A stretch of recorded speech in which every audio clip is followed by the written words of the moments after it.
Hi guys, so my name is Vaughn Hayes and this is my food lab number 2.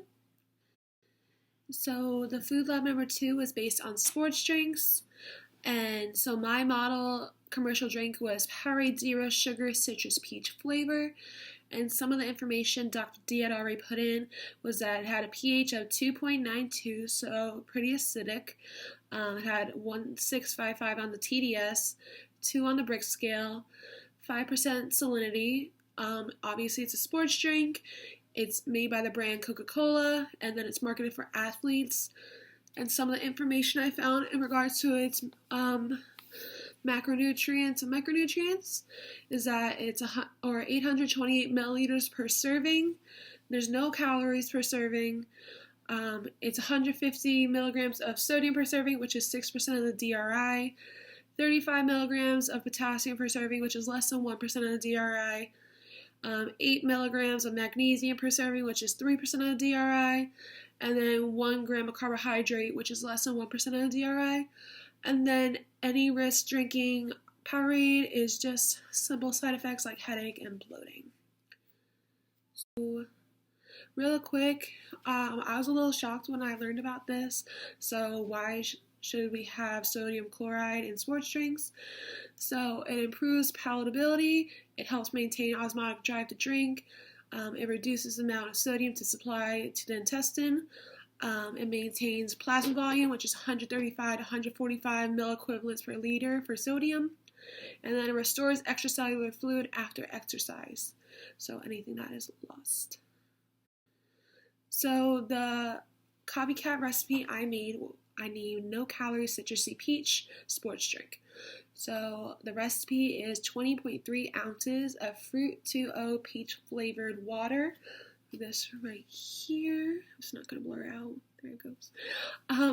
2 tablespoons of Mio blueberry lemonade, which is this right here. 1/16 teaspoon of Himalayan pink salt. I wasn't going to include this at all, but I figured for sodium it was good to include, so which is why it's so little. So this right here. I have a teaspoon of minced peppermint leaves. The reason I included the peppermint leaves is because at the store I was looking for the new salt that everyone was raving about, and for some reason I could not find it at the salt section of my store. So I improvised as peppermint is a good source of potassium. And then I put 7.4 ounces of water, just dilute it a little bit. And then it was really sweet, so I included a half a tablespoon of lemon juice. So those are all my ingredients right there too. And then in the cup next to it is my drink, which I have right here.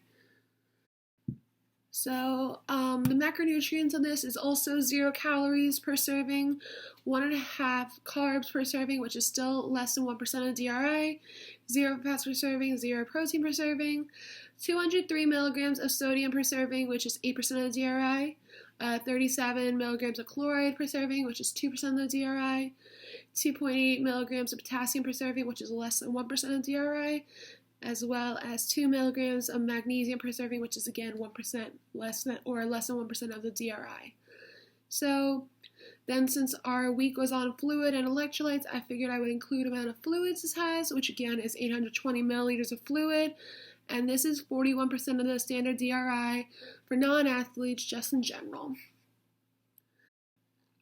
So my rating, I was pleasantly surprised with this because I thought the peppermint would kind of overpower. So the taste, I have a 90 as 100. I really like it. I was sipping on it before. It's very peachy, which I love peach drinks, even though I don't like flavored water, so I'm very impressed. The texture, I put as an 80 out of 100 because even though I strained the mint leaves out at least 3 to 4 times, I could not get every single mint leaf out. It was bothering me. So just looking at it, it looks a little weird, so that's why I put a top on it so I can't see that. Flavor, again, 85. Oh, I put 85 out of 90, 85 out of 100. So it was, again, really good. Had the citrusy taste. You can really have the citrus of lemon coming through, as well as the peach. Appearance, 75 out of 100, again, just because of the mint leaves. Acceptability, 90 out of 100. I mean, I'm still sipping on it now, so I accept it really well. And then the recipe portion size I put as 100 because it's only 8 milliliters off of my copycat recipe. Would I make it again? Yes. So the overall rating is 87 out of 100.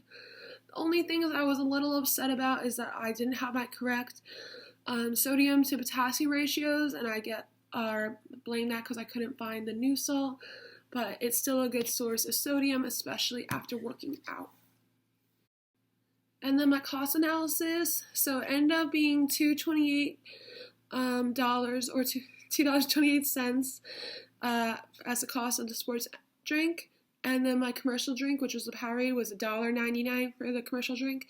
So it's about 30 cents over. Same serving size, 28 ounces, and then my cost per ounce is 8 cents. The most expensive portion of this drink was the minced peppermint leaves because I bought them organic and it wasn't an extract or anything, so this could be why. And then my least expensive was the Himalayan pink salt because using 1/16 of a teaspoon, that is going to last you a very, very long time. It doesn't even look like I used it at all. But if you guys have any questions, please let me know, and I look forward to hearing from you guys. Thank you.